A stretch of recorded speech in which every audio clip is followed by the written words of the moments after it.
La gloire et l'esprit, Grégoire de Nice interprète Jean 17.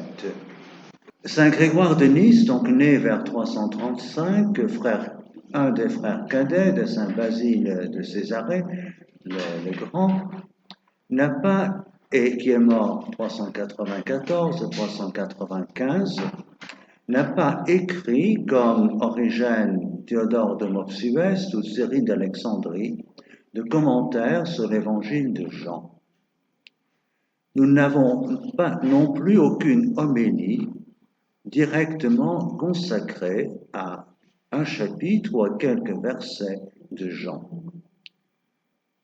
Cependant, les toutes dernières pages de la 15e et dernière homélie qu'il a consacrée au Cantique des Cantiques proposent une interprétation de Jean 17, la dernière partie, et elle commente les versets du Cantique des Cantiques au chapitre 6, les versets 8 à 9. Et je cite ces versets.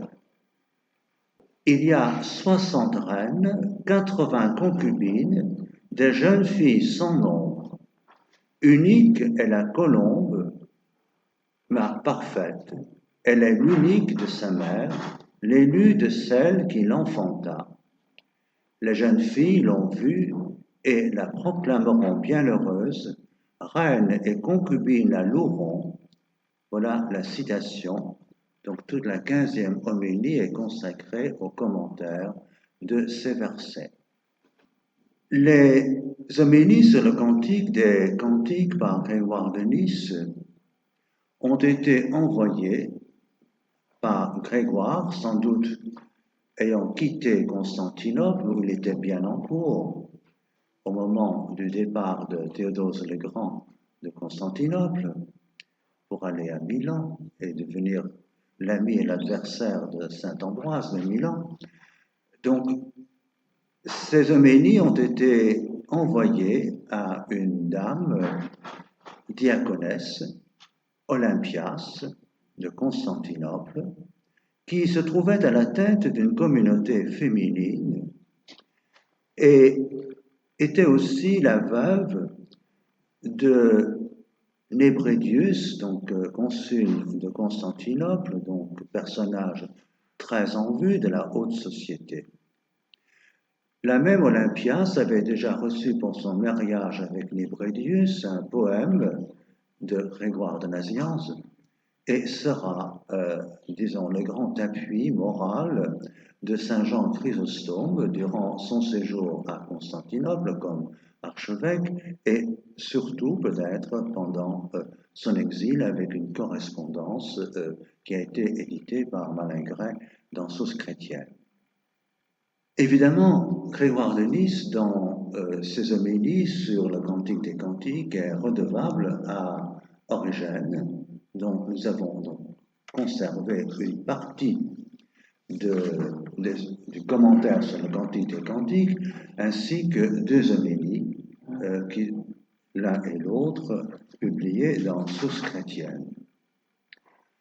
Donc ce sont les toutes dernières pages de la 15e homélie qui propose une exégèse de Jean 17 à partir du verset 20 en particulier. L'évangile de Jean éclaire donc les deux derniers versets commentés.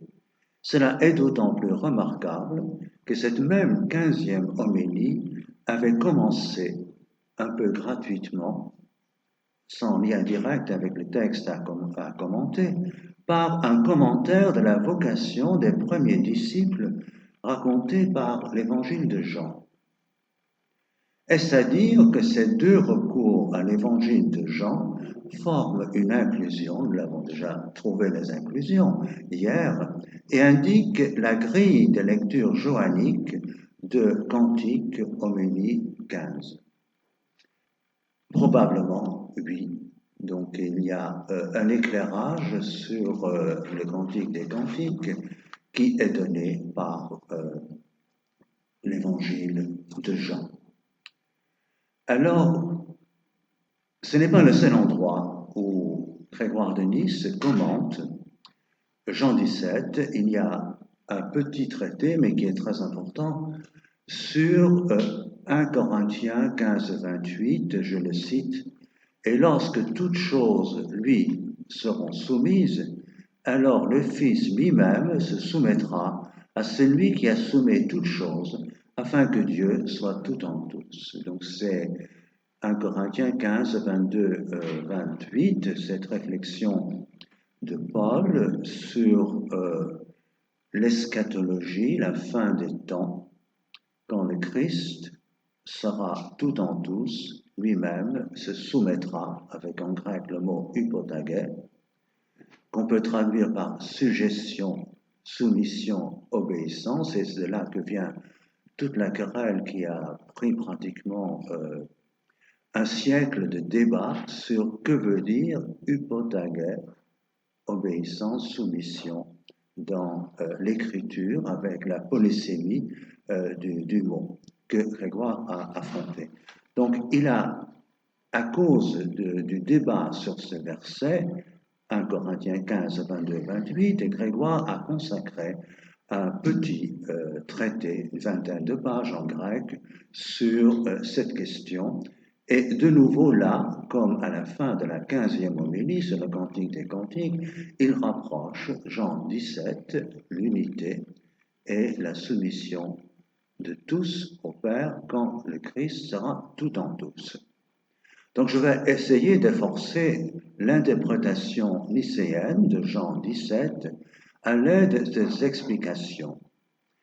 On pourrait, si le temps le permet, le compléter par d'autres exégèses qui parlent, elles aussi, de cette unité de l'Église, unité de toute l'humanité et même du cosmos, du monde angélique et du monde humain, à partir de l'exégèse que propose Grégoire de Jean 27, je monte vers mon Père et votre Père, vers mon Dieu et votre Dieu, autre texte très débattu dans la querelle arienne, mais aussi dans un exégèse du psaume 150, et peut-être j'anticipe pour éviter de tomber dans le piège du temps qui court, c'est où il parle de l'unité entre la création angélique et la création humaine. Donc, le premier schisme, c'est entre les anges et les hommes. Bon, c'est tout un autre thème qui est présent dans la patristique, et donc j'ai même un confrère qui a consacré un article il y a 50 ans au schisme entre les anges et les hommes. Bon, il y a de quoi réfléchir. Alors, je vous propose de lire ces 3 dernières pages du commentaire de Grégoire sur les versets 8 et 9 du chapitre 6 du Cantique des Cantiques. Le texte parle d'abord des 60 reines, des 80 concubines et des jeunes filles sans nom.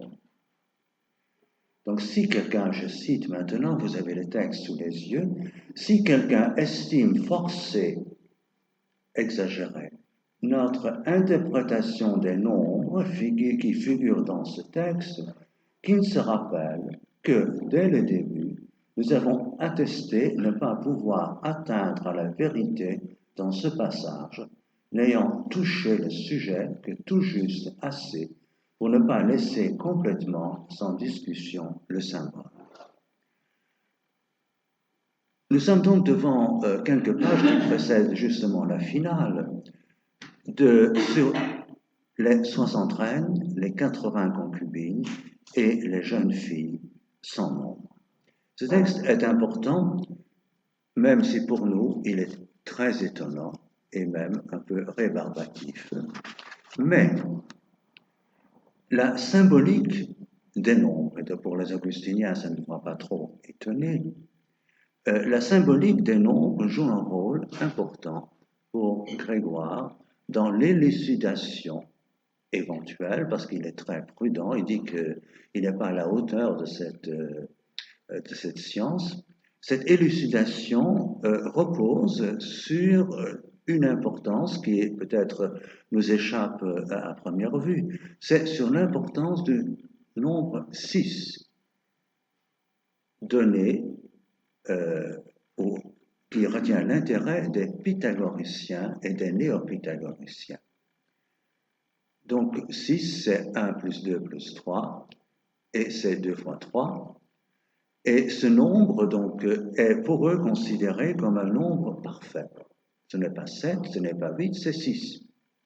Et il est de toute évidence que Grégoire, connaissant bien la culture de son temps, se sent obligé de montrer que l'Écriture sainte aussi connaît le nombre 6, donc 60, ce sera les 12 tribus, multiplié par les 5 envoyés pour explorer la terre promise. Donc, il y a tout un symbolisme qu'il essaye de retrouver dans la Bible du nombre 60, qui est 12 fois 5, ou bien donc 2 fois 6 multiplié par 5. Il y a les 12 tribus, il y a les 12 apôtres, etc. Donc, c'est une première constatation importante, c'est qu'un commentaire biblique n'est pas détaché des intérêts culturels des auditeurs ou des lecteurs, puisque donc, le texte qui reflète des homélies sans doute révisées pour la publication s'adresse à un public manifestement chrétien, peut-être ascétique, si on peut penser à la communauté des ascètes autour d'Olympias. Et ce texte alors montre que les chrétiens ont la paideia, donc c'est-à-dire ce concept important, c'est-à-dire ils ont de la culture. Donc, il faut se souvenir que nous ne sommes pas très loin du grand débat entre Julien, appelé l'apostat, donc qui a voulu exclure les chrétiens de la culture classique en disant ce sont des gens qui croient des mythes, et nos pères cappadociens. Donc voilà une première constatation, c'est les instigations apportées par la culture ambiante. Alors ensuite, Grégoire propose la clé de son interprétation des versets 8 et 9. Et la clé, c'est 1 Jean 4, 8. L'amour boute, j'ai ma traduction, totalement dehors la crainte, et la crainte est transformée en amour. Donc 1 Jean 4, 18. Grégoire glose 1 Jean 4, 8 en ajoutant teleios, parfaitement, totalement. Donc, comme toujours, il faut découvrir les gloses insérées dans les citations pour comprendre une interprétation. Alors, je donne en résumé 2 lignes de son texte sur 1 Jean 4, 8, et qui est donc la clé d'interprétation de Cantique des Cantiques 6, 8 et 9. Alors, ce qui est sauvé se trouvera être une seule réalité avec les Grecs monas, du fait de son union avec le bien unique, puisque tous auront été unis les uns aux autres par la perfection de la colombe. Dans cette citation, il y a un mot qui saute aux yeux, qui est celui de monas, qui est encore un renvoi à des débats présents dans l'école néoplatonicienne de philosophie, donc de Plotin, qui sera repris ensuite par un des disciples des Cappadociens, qui est Évagre le Pontique. Donc la question, le débat entre différence entre monas et henas. Donc il n'est pas la même chose que henotis, unité. Donc il s'agit bien d'un concept philosophique. Grégoire propose donc sa clé herméneutique doctrinale, et elle est joannique, de nouveau. Donc ça, c'est important. Donc c'est de nouveau 1 Jean 4, 18, qui sera la clé de ce qui va suivre. Le procédé, donc, de faire précéder un commentaire d'un texte qui fait autorité par une synthèse doctrinale est propre aussi aux commentateurs des grands textes philosophiques de l'époque.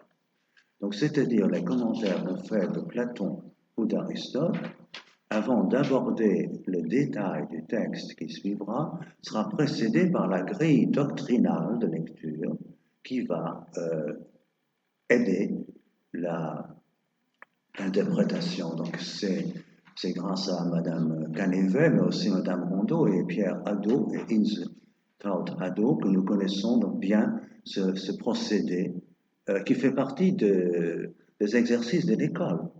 Donc ce n'est pas. Donc Grégoire est pleinement, quand il explique l'Écriture sainte, il se situe dans une tradition, je dirais, académique, si je peux m'exprimer ainsi.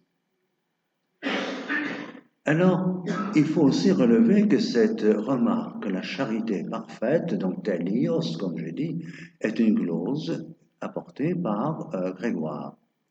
Et elle unit cette charité entre ce qui est sauvé. Donc il y a une expression en grec, tos ozomenon, qu'on peut traduire comme participe présent, ce qui est en train d'être sauvé. Donc c'est un processus en cours. Donc ce n'est pas quelque chose du passé, ce n'est pas quelque chose du présent, c'est quelque chose qui est en train de se faire. Donc le salut, parce que c'est cela l'interprétation authentique selon Grégoire de l'hypotaguet, de la soumission, c'est le salut pour le salut. Donc c'est là que se trouve le dynamisme du don de Dieu. Alors, Grégoire, prenons le texte, poursuit en affirmant que l'Évangile explique en plus clair cette doctrine et qu'il fournit la grille de lecture de son exégèse.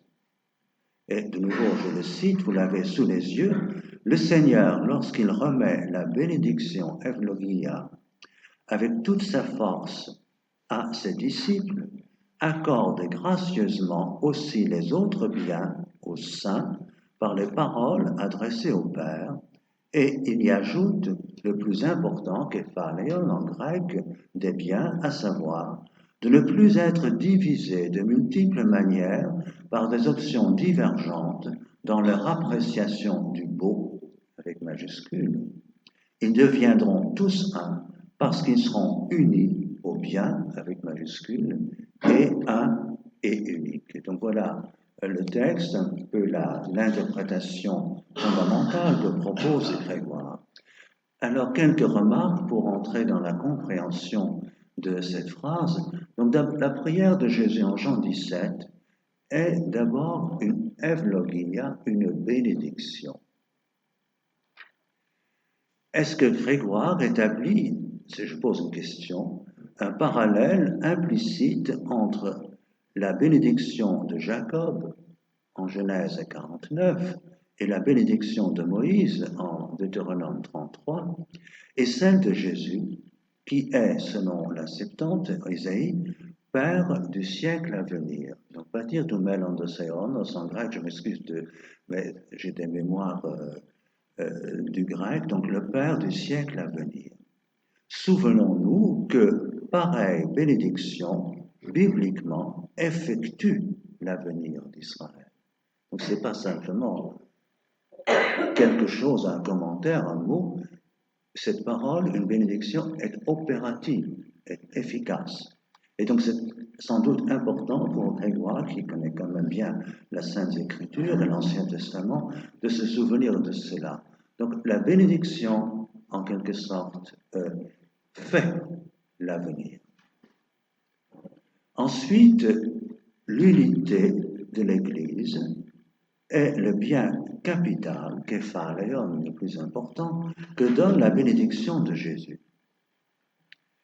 Enfin, il y a l'équivalence constante chez Grégoire entre le beau majuscule et le bien majuscule. Donc ce beau et bien qui sont d'autres noms de Dieu, et cela va revenir ensuite.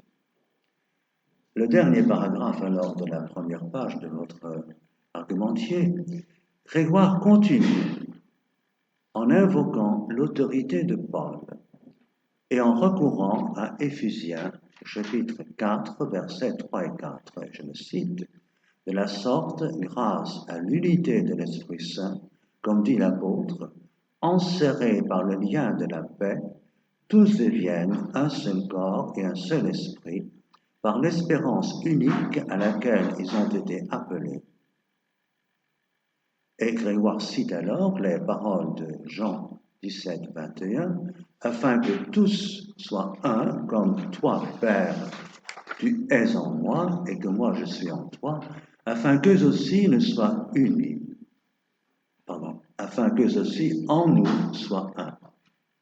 L'unité de tous se trouve dans l'unité du Père et du Fils, selon la variante textuelle retenue par Grégoire et bien attestée ailleurs. Donc, pour bien comprendre la prière de Jésus, les versets, la prière pour l'unité, il faut recourir à Saint Paul.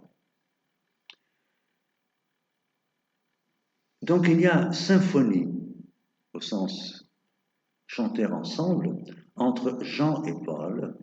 Paul qui régulièrement est présenté par Grégoire comme l'autre apôtre mystique, celui qui a été initié au mystère ineffable.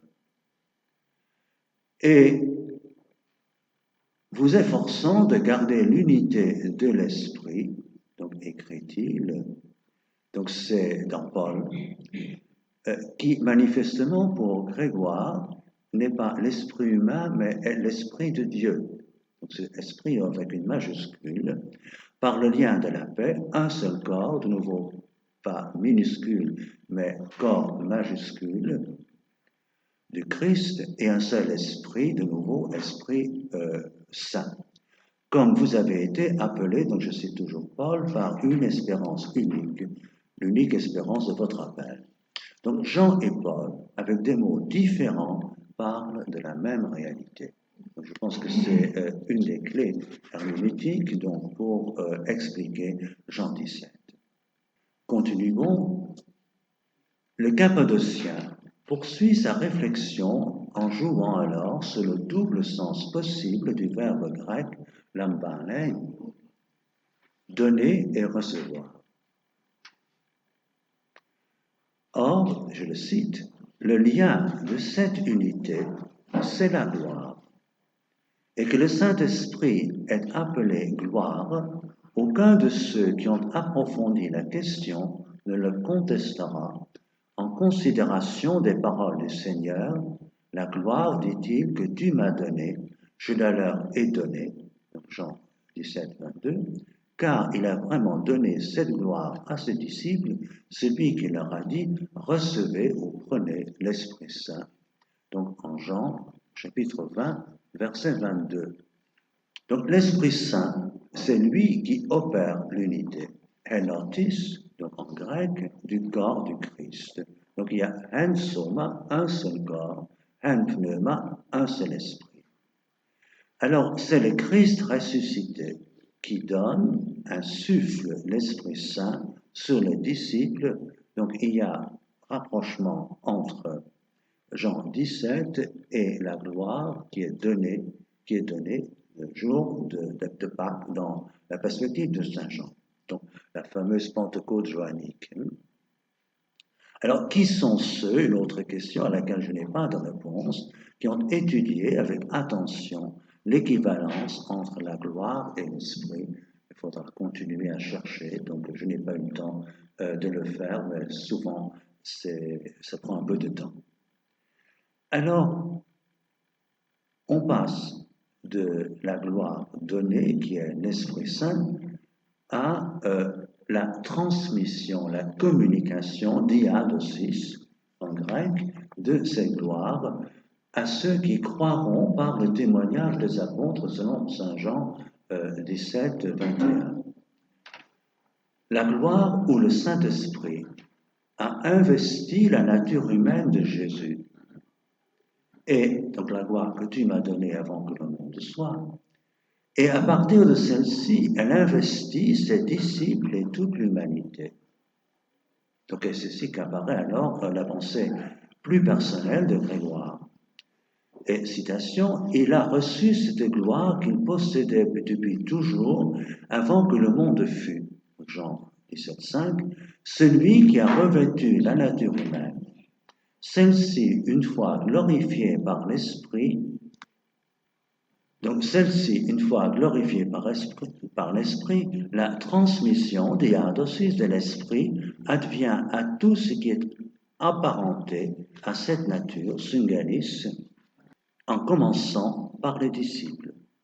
C'est pourquoi il dit, la gloire que tu m'as donnée, je la leur ai donnée, afin qu'ils soient un comme nous sommes un, moi en eux et toi en nous, afin qu'ils soient consommés dans l'unité.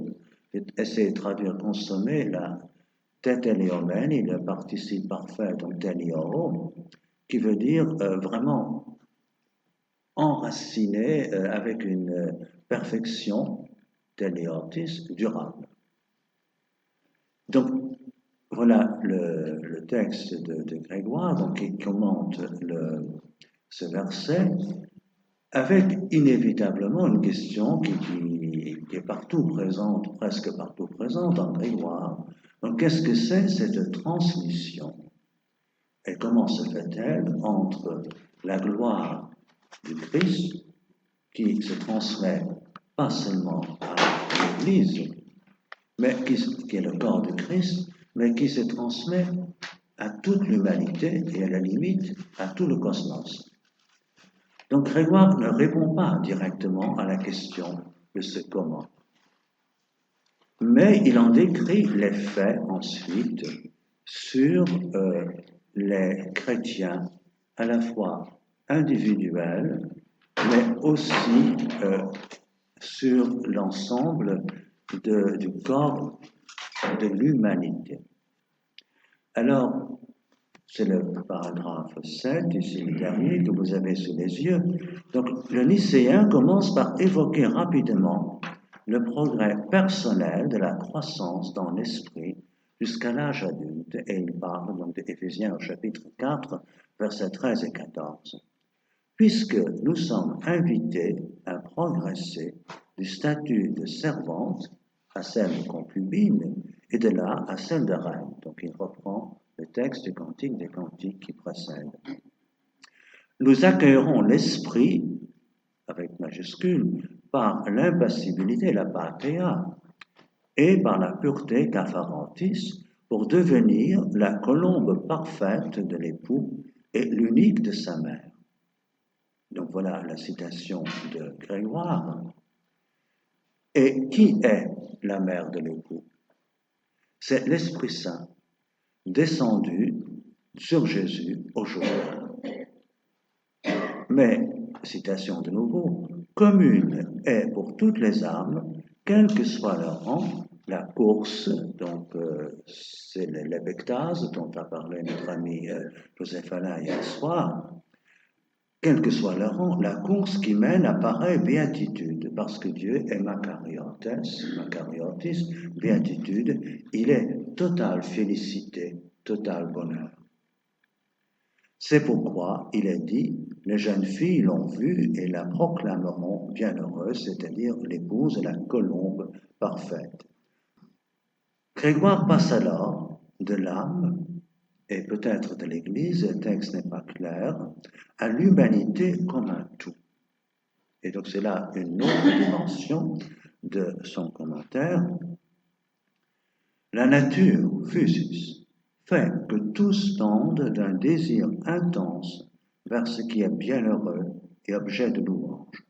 Par conséquent, si les jeunes filles proclament bienheureuse la colombe, elles désirent assurément elles aussi devenir des colombes. Et le fait que la colombe soit louée par les concubines et les reines est la preuve qu'elles aussi se portent avec ardeur vers l'objet de cette louange. Cela jusqu'à ce que tous ceux dont les désirs tendent vers le même but soient devenus un, haine, puisque aucun mal ne restant présent chez aucun d'eux, Dieu soit tout en tous. 1 Corinthiens 15, 28. Ils sont unis les uns aux autres grâce à l'unité par la communion dans le bien en Christ Jésus, notre Seigneur. Alors, quelques remarques pour ce texte. Donc Grégoire ne répond pas directement à la question du comment. Comment se fait cette diadosis, cette transmission? Et nous savons que depuis Karl Roll, donc en 1898, le débat continue pour savoir quel type d'action salutaire l'esprit du Christ ressuscité suscite pas seulement dans l'Église, mais dans la création, dans l'humanité tout entière. Alors, Grégoire parle de la croissance personnelle, mais il parle aussi donc implicitement, et surtout en citant 1 Corinthiens 15, 28, de l'apocatastase, donc le salut final. L'effet sur l'humanité entière par le désir inscrit dans le cœur et l'esprit de tout être humain vers la béatitude, vers le bonheur ou la félicité. Donc voilà, c'est Dieu a créé, a mis le germe du salut déjà dans chaque cœur humain. Donc voilà, en gros, si je peux m'exprimer simplement, ce que Grégoire affirme. Il s'agit d'une constante de l'anthropologie de Grégoire de Nice déjà esquissée dans la deuxième grande règle de Saint Basile. L'aspiration au beau, avec majuscule, de l'homme, image et ressemblance de Dieu. Grégoire ne distingue pas l'image et la ressemblance, puisque, selon un bel adage platonicien, le semblable attire le semblable. Donc, nous sommes déjà dans un rapprochement de nouveau entre certaines affirmations de la culture grecque qui sont, pour Grégoire, peuvent être récupérées, utilisées, et le mystère chrétien. Donc la surprise alors survient à la fin du commentaire quand il cite pour éclairer Jean 17 1 Corinthiens 15, 28.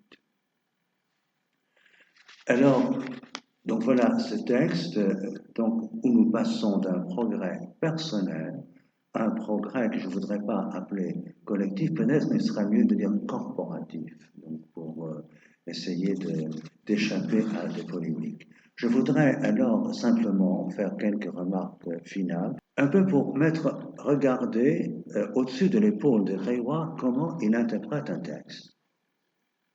Alors, première chose, qui est commune à tous les écrivains de du patristique, les écrits de l'Ancien Testament parlent de la vie chrétienne. Voilà une chose très simple, mais tout à fait fondamentale. Et les grands exemples de vie et de conversion chrétienne seront Moïse, la vie de Moïse, de Grégoire de Nice, ce seront l'épouse du Cantique des Cantiques, ce sera aussi Abraham, auquel il consacre quelques pages dans le Contre-Nom 1. Deuxièmement, Grégoire utilise une technique d'exégèse qui avait cours dans les écoles philosophiques depuis au moins 3 siècles. Le texte qui sera commenté est précédé d'un bref exposé, d'une synthèse qui le situe doctrinalement dans un contexte philosophique. Donc c'est ce qui a permis évidemment la croissance des écoles néoplatoniciennes, aristotélicienes, stoïciennes, etc.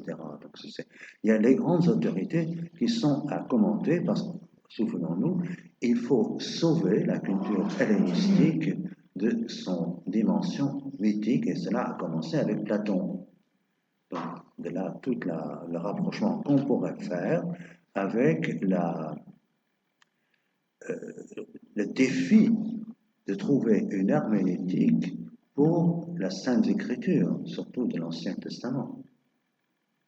Troisièmement, les premières pages de la dernière et 15e homélie sur le Cantique des Cantiques, et j'ajoute, Grégoire de Nice ne va pas jusqu'au bout du Cantique des Cantiques, voilà encore un autre, il y a quelque chose au-delà. Et ça revient aussi dans la vie de Moïse à la fin. Souvent à la fin, Grégoire, qui est un théologien qui réfléchit toujours à autre chose, à un prochain défi, il ne finit pas vraiment ses travaux. Et Il le sait, il s'en excuse parfois, mais simplement parce que le mystère de Dieu et de l'homme est inépuisable.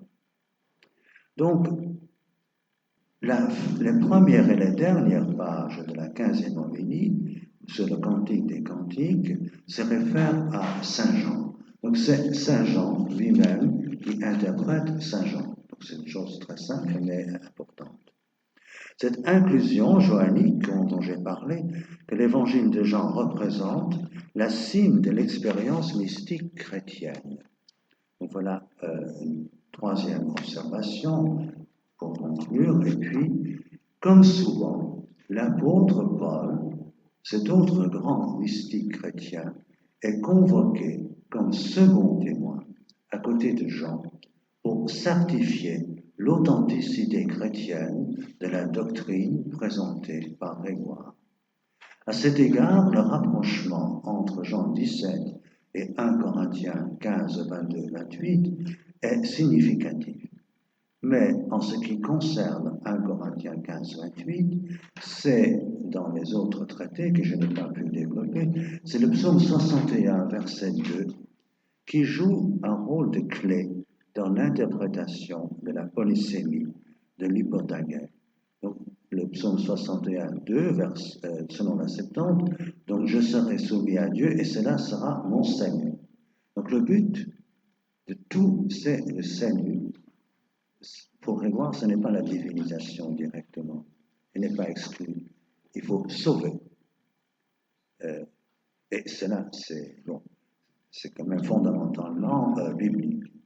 Donc il s'agit du principe très présent dans l'exégèse patristique des 2 ou 3 témoins qui attestent la véracité et la vérité d'une position doctrinale. Les commentaires ensuite bibliques de Grégoire de Nice jouent constamment sur 2 registres, linguistiques et culturels, celui des renvois à l'écriture sainte et celui de la philosophie paideia, la culture hellénistique. Dieu est le Dieu d'Abraham, d'Isaac et de Jacob, mais il est aussi le bien et le beau, donc avec majuscule. Les pages, pour nous un peu laborieuses, sur les 60 reines, faisaient probablement les délices d'un public cultivé qui n'ignorait pas les spéculations philosophiques qui étaient présentes dans la sous-culture gnostique, dévotionnelle, religieuse, très religieuse, comme l'a démontré donc Dort dans le temps de ce temps. Enfin, Grégoire passe, sans véritable explication à nos yeux, du progrès spirituel ébectase d'un membre du corps du Christ, de l'Église, au corps du Christ lui-même, Verbe incarné, qui comprend eschatologiquement toute l'humanité et le cosmos. Quel est le rapport entre, en d'autres mots, entre le salut, l'Église et le royaume? Voilà une question biblique fondamentale que nous avons rencontrée implicitement déjà hier. L'esprit du Christ, et je pense que c'est la certitude qu'a Grégoire, donc l'Esprit Saint, l'Esprit du Christ touche, travaille et divinise l'humanité tout entière. Pantos os hominum, pour reprendre son expression. Mais en la sauvant. Et cela nous conduit à l'apocatastase. Le mal arrive à son comble pour Grégoire et pour redevenir néant. Là, l'autre, nous avons vu ça donc, déjà hier. Et cela sera le salut de tous et de tout. Donc voilà, je pense que je dois m'arrêter pour respecter le temps. Comme souvent, ces textes qui semblent relativement simples requièrent donc une lecture extrêmement attentive pour en découvrir les résonances bibliques, donc l'argumentation biblique, mais aussi le souci pastoral des pères cappadociens d'atteindre un public pour qui l'écriture sainte n'était pas un grand texte culturel. Il était dans un grec maladroit, très souvent, grand problème, au moins pour l'Ancien Testament. Et ensuite, les images de l'écriture sainte, comme les 60 reines, par exemple, bon, qu'est-ce qu'on peut expliquer à un brave catéchumène qui est là, que tout d'un coup, il y a 60 reines, 60 épouses, hein? Si vous essayez de faire ça aujourd'hui, vous aurez quelques petits problèmes aussi. Donc, voilà, donc c'est très concret dans la démarche pastorale. Merci beaucoup.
L'un des anciens me dit, ces gens vêtus de blanc, qui sont-ils donc et d'où sont-ils venus?